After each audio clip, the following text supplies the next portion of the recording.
You see how they're finessing us right now? They're finessing us, bro. Here's the finesse. They're having this conversation like streaming is the enemy, right? Like evil streaming, which its application, right? The powers that be, the Spotify's, their implementation of streaming is clearly horrible, right? But instead of focusing on that and fixing that, they dilute the conversation. Why? Because the major labels know that at the end of the day, they already own the entire system. They've been eating from streams the most. They get the big cuts from streaming before it splits its market share. So before it even splits up and goes to all the indies and whatever, labels get their cut for every artist that is on the platform that they signed. So boom, that was already mashup. So it should have just been saying, yo, cut that out. Give everybody their pay based on their contribution to the platform. There should be no such thing as market share, especially when the Grammys have independent artists of the year and all these spots for indies. That means the indie game is as big as the label game. And if the labels are here now, they're complaining, they're saying like, look, you guys, the streaming services still aren't even paying us what we deserve. And they had Snoop Dogg coming online saying, yo, these streaming services aren't paying us what we deserve.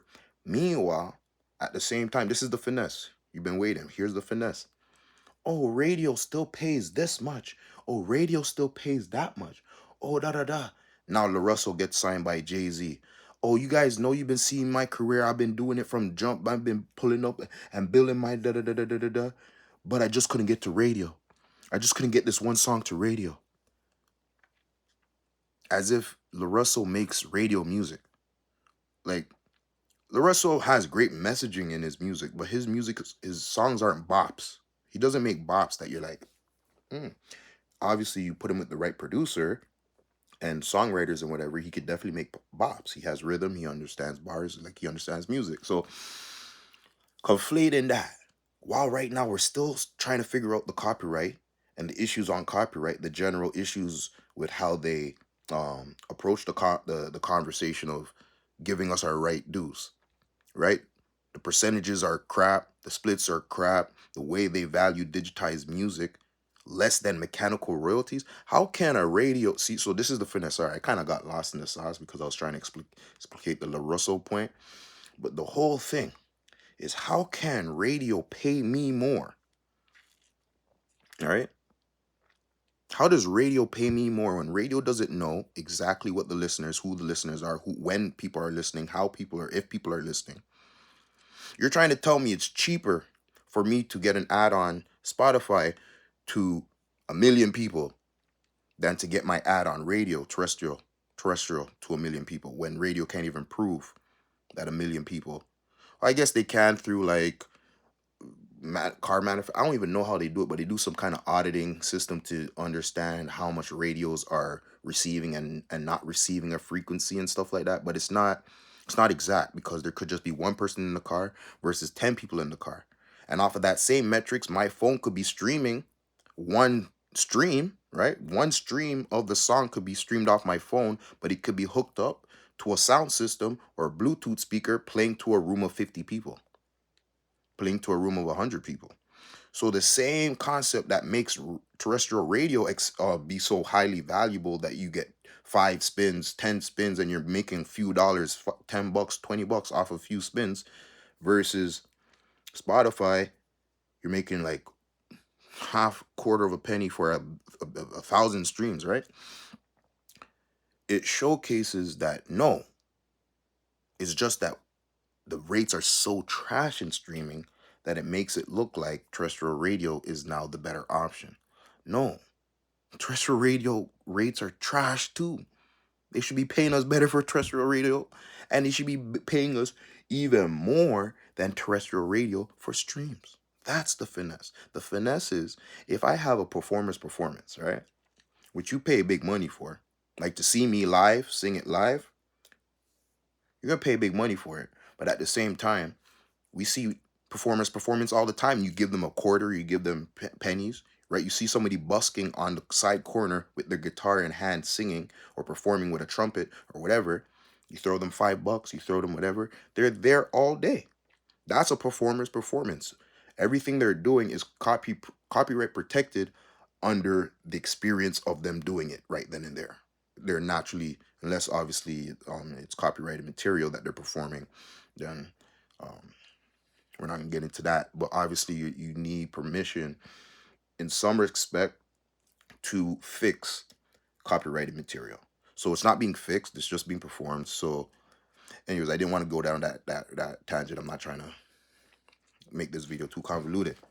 But the point is, let's get to the next stage. You actually bring that busker or whoever into the studio and you fix that performance. That require more work and more equipment, studio, engineer, da da da. That fixed recording is clearly more expensive. It clearly values more. Like maybe you can be like, well, we're about to witness the performance of the greatest performance ever performed. So you sell tickets for $1 million and everybody comes and they watch it and it's never going to be fixed. So you're like, okay, the rarity of seeing the best performance ever of all time costs $1 million and it's not going to be fixed. You will never be able to hear it again. Cool. But that is not the concept.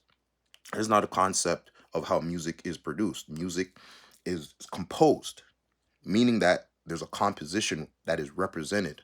The performer's performance is of a composition. Whether it was freestyle, it doesn't matter. The idea is that it's composed. So you fix that composition, it has a greater value. I know I'm taking a long time to explain this, but folks not getting the finesse. They're not seeing straightforward the elephants in the room. It's a herd, bro. It's a full herd. Probably lions and giraffes too. Okay, so you fix the performance, it's higher valued. It's been put to a medium, CD, whatever the case may be. It's been fixed. Probably it's just still in the recording station, the DAW, your tape player, whatever, wherever you record it, voice note on your phone, it's been fixed.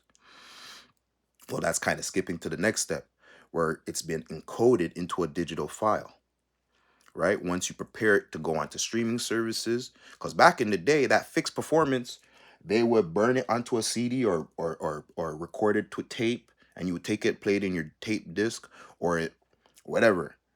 They didn't really have all digital formats, or digital formats existed, but it wasn't popularized. So most people would leave home with a CD, leave the studio, sorry, with a CD, or leave the studio with tape. Okay. So now when it evolves where you're not leaving with tape, or even if you do leave with tape, but to get it onto a streaming service because people was using CD Baby, you would have to send in your CD and CD Baby would encode it into a digital file. Or I think it was the opposite. You could upload your digital files and then they would send you a CD. But I think they also had it where you could send in your master CD and then they would duplicate off your master CD. But then the new options for streaming started arriving. So you would click the check mark for them to digitize your CD. Now I need some of the older heads to confirm this for me. I probably need to call my cousin, ask him, because he's been using CD Baby from jump. From like, back when HMV was bopping in Canada here. So all that to say, that shows a clear progression of value, right? And we're skipping that. Now we've jumped to digital, and digital's now an encoded version of a mechanical works of a fixed performer's performance, and it's worth 0. Blah blah blah blah a cent per stream. And if I buy it off iTunes or whatever, $2. Back at least in the beginning when you could buy things off iTunes, it was like $10, $15. It was still like the value of the album, but now you buy an album $2. So that's the finesse, man. The finesse is that they valued music when music actually more work is going into it. And I know for a lot of you guys are saying, nah, less work is going into it. No, no, no, no, no, no, no, no. Just because technology has popularized certain aspects of music, certain aspects of sound, but to create the music that you hear and love on radio, that you hear and love, that has guitar in it, drums, all these things, a lot is going into it.